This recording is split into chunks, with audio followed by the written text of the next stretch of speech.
But now my brothers would never see Antarctica, never know a clear day in the South Atlantic or the jeweled ice of the floes. Their dreams had come to nothing, but I was the last Morgan sibling and I knew where I'd find them. I knew where I had to go.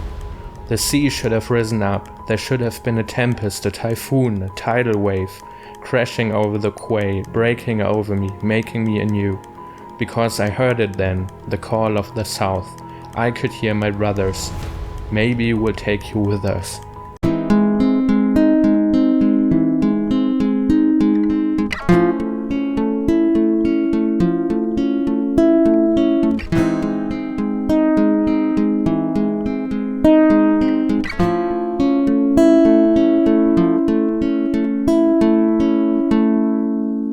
Hello everyone and welcome back to the Library of the Weird.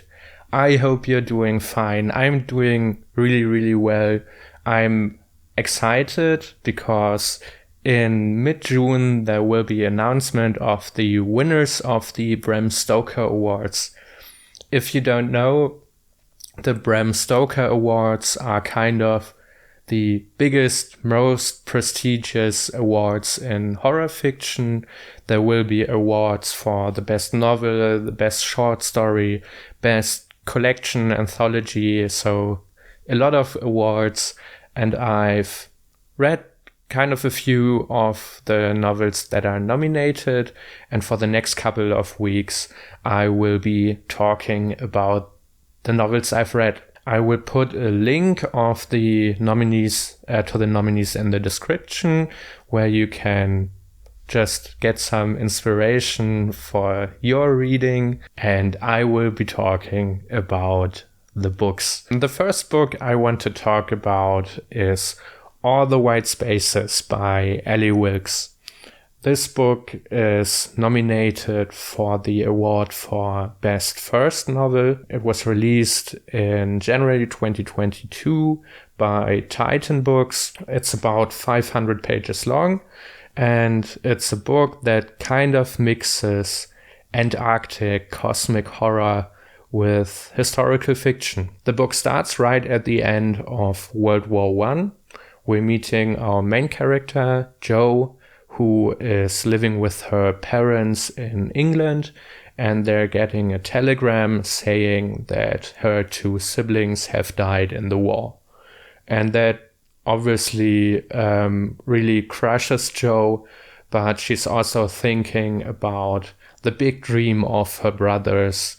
They really wanted to go to Antarctica, and she was excited to go with them. They always told her, yeah, maybe we'll take you with us. Obviously, they wouldn't have taken her, but now that her brothers are dead, this is one of her main goals. The book is split into 4 parts, I believe, and the first part starts at the end of 1919, where we're meeting Jo again, but now we learn that he is a trans man and wants to be called Jonathan. He has left England together with his good friend Harry Cooper. They acted as a couple, Jonathan still acting as Jo, saying that he's the wife of Harry, and they left England, left Europe, and met up with James Australis Randall, who is a fictional, famous Antarctic explorer. And they join up with his crew, or Harry joins up with his crew because Jonathan starts as a stowaway. We're meeting a myriad of new people. It's really nice that there's a dramatis persona at the beginning of the book, where you can always look up the characters, because there really is a lot of them. There's, for example, the second in command, who is Liam Clark. Those are all men, by the way. Another important one is James Tarlington, who works as a scientific officer, And Harry is there to look over the dogs for the expedition. Dogs are really an important part of Antarctic exploration, not only because they have to carry the sleds with all the equipment and the food they have to take with them, but if the situation gets really, really dire, you have something that you can eat still. And as the expedition leaves, they're having a stop right before the Antarctic Ocean where they are filling up supplies, and they learn there was an expedition conducted by the Germans, which is missing.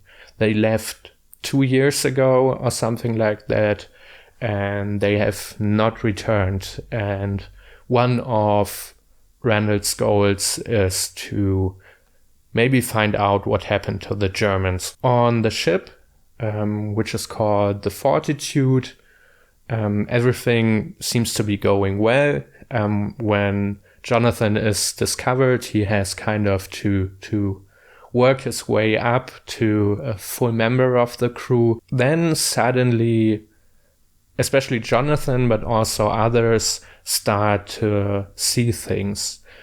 Jonathan, for example, starts seeing his brothers, which can't possibly be there, right? And at first he's not talking to anyone about this, but as everything grows weirder and weirder, they kind of talk about what they're seeing. And obviously the book starts really getting interesting at this point. And I don't want to spoil a lot of the novel. That's why I'll be stopping here. Maybe I tell you they obviously reached the Antarctic, because this is an Antarctic horror novel. And maybe a few words to the historical context.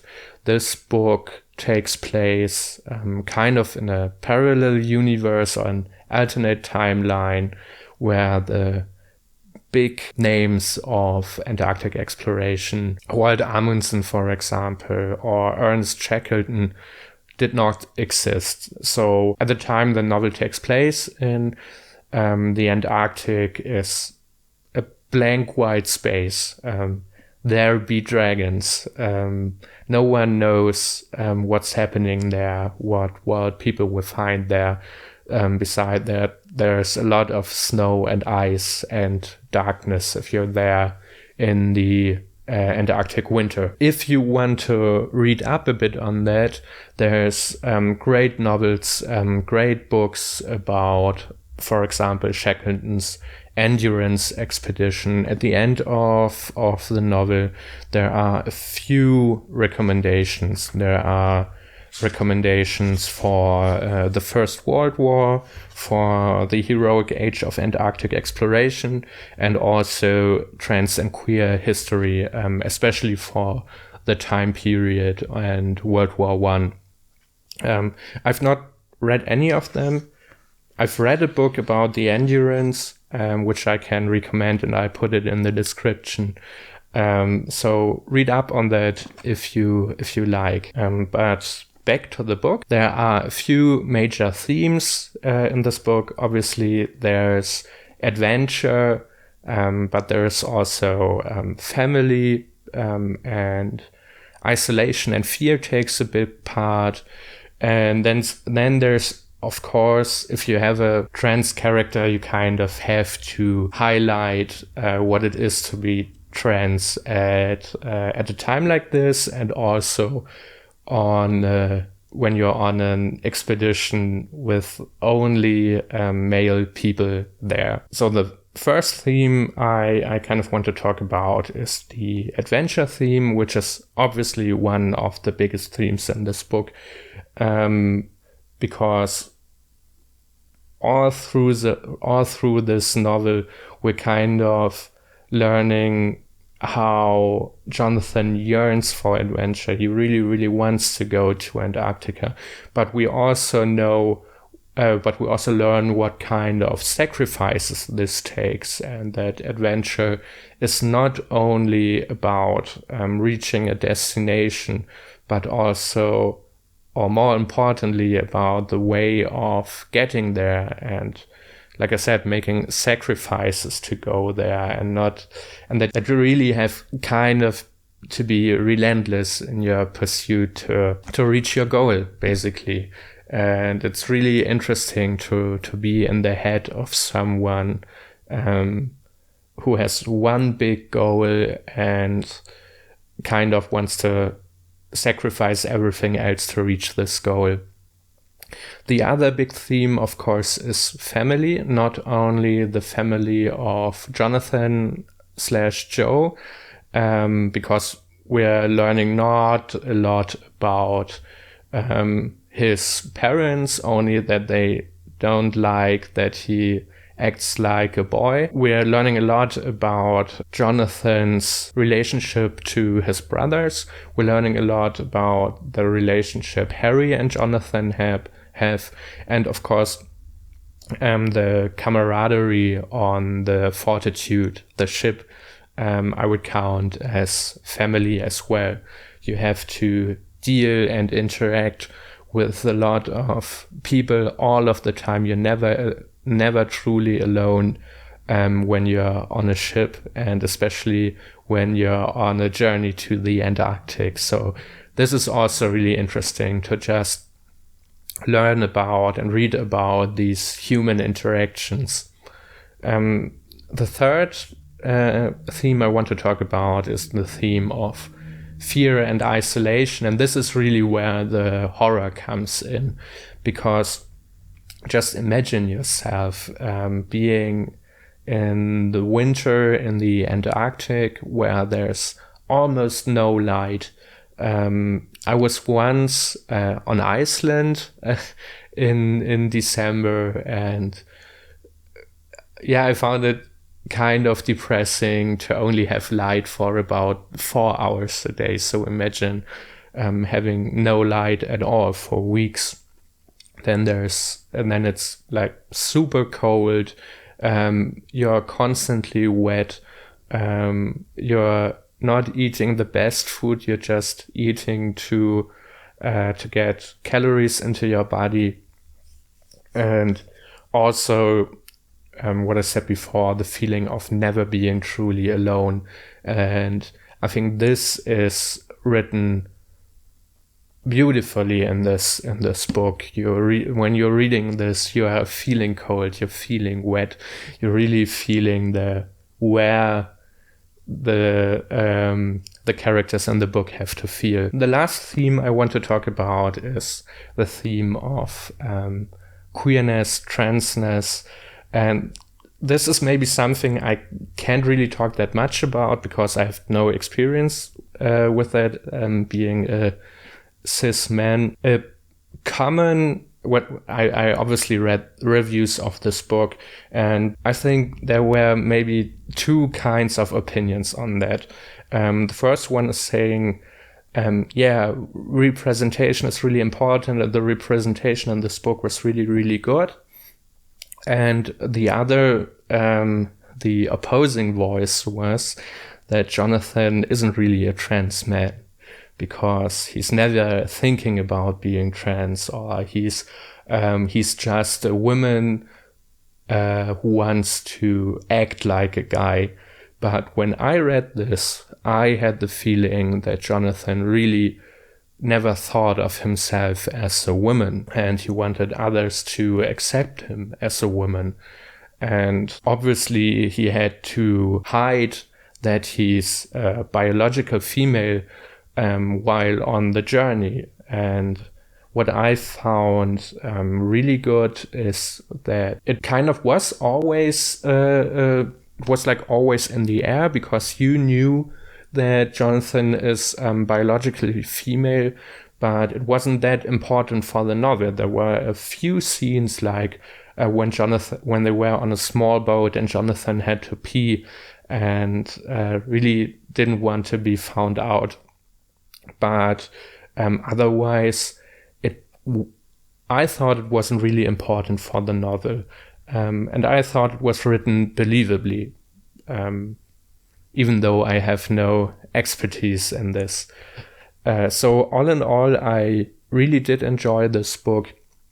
It's rather slow, so if you start reading this, don't expect much action, and maybe only expect it for the last, let's say, 200 pages of this book.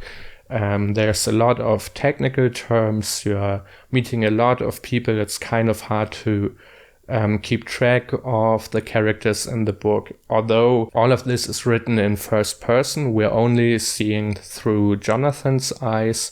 But it's still really hard because a lot of the characters don't really have attributes where you can say like, oh yeah, this one character, that's the one who did this and this.